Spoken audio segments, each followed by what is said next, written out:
Hello everyone, and welcome back to With the Facts. I'm your host, Thomas Kohler. And I'm your host, James Dunqua. Let's get to it.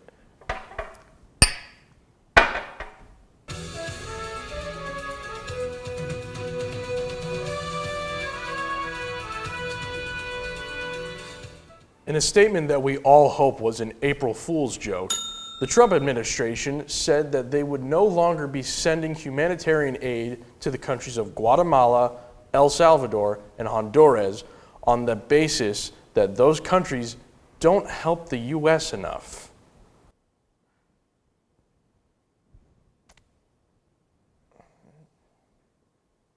White House Chief of Staff Mick Mulvaney later said that if we're going to give these countries millions of dollars, we would like for them to do more. More as in being more involved with the crisis at the southern border. These countries can barely help themselves, much less the United States. And the fact that we'll be holding aid over their heads in exchange for them to solve an immigration problem that they know next to nothing about and have nowhere near the resources to fix is laughable, yet very twisted. But you know what? I'm going to assume that the Trump administration has got it right this time. So here's to the thriving financial powerhouses of Guatemala, Honduras, and El Salvador. Hopefully they will be fully equipped to help out the impoverished United States during our trying times. In other news, we have slaved over a congressional smorgasbord for you this week, lovely viewers. With Robert Mueller's report complete and submitted to the Attorney General, the House has now voted for the release of said report to the public. The vote was shockingly one-sided, with the vote count being 420 to 0 in favor of releasing the report to the public. Attorney General William Barr has agreed to releasing the document as well as testifying before a congressional committee. But first, there must be certain redactions to the report in order to protect classified information, current investigations, and other people of interest. Gee, who on earth could those people be?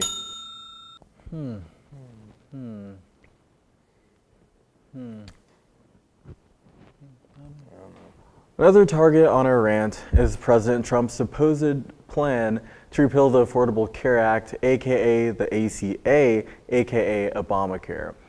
White House counsel Kellyanne Conway has stated that Republicans are still working on a plan for replacing the Affordable Care Act. They have even gone so far as to claim the Republican plan is manifold. Neither Conway nor any other Republican officials have given any kind of specifics into this plan and have only been known to attack Democrats for their Medicare for All ideas. This debate over what to do with Obamacare seems to have split the Republican Party down the middle. According to the Washington Post, the majority of congressional Republicans do not support President Trump's demand to repeal Obamacare. Whether this is due to their realization of the good it has been doing for the country or because they fear the political backlash they'd receive in the wake of putting thousands of American lives at risk over what's affordable for them, no one can say. At least, no one will say. Good luck, Republicans. You're going to need it on this one. Now we'll go to our international correspondents, Jake and Jack, for some info on Article 13. Hey guys, I'm Jake Aldridge. And I'm Jack Kessler. Been wondering about Article 13 lately? Because we have. Let's get to it. On March 26th of last month, possibly in an attempt to make Brexit seem like a more appealing option, the deceptively named Directive on Copyright in the Digital Single Market was passed by a 438 to 226 vote in the European Parliament. If that name isn't familiar to you, you might recognize the directive by its more commonly used title, Article 13. The articles have both attracted the attention of web giants, such as Google and Amazon, as well as internet activists. They are meant to, in the words of a robotic EU bureaucrat, bring copyright laws into the 21st century, and are divided into two parts. This directive has faced huge opposition throughout its time in Parliament. Internet users and tech giants have warned that this type of control will kill many aspects of the internet. But despite the literal inventor of the internet advising otherwise, the directive was passed. Article 11, also known as the link tax, forces news aggregators, such as Google News, to license new publishers for their content. For example, in order for Google News to show the headline and preview of an article from German publisher Der Spiegel, Google would have to pay a fee. This is very important, but internet communities are more concerned about Article 13, which may affect memes. That's right, ladies and gentlemen. Those damn Europeans are coming for your .jpegs. Article 13 deals with copyright infringement when it comes to film, music, and various other intellectual properties. In essence, the provision would force technology companies such as Google and YouTube to actively police their content on their sites. In order to satisfy the new requirements, companies would have to create digital filters, stopping the offending content before it gets posted. One wonders whether the gray bureaucrats who pass this directive will themselves write the code for these filters, or simply direct tech companies to meet their unintelligible standards. How is this filter going to work?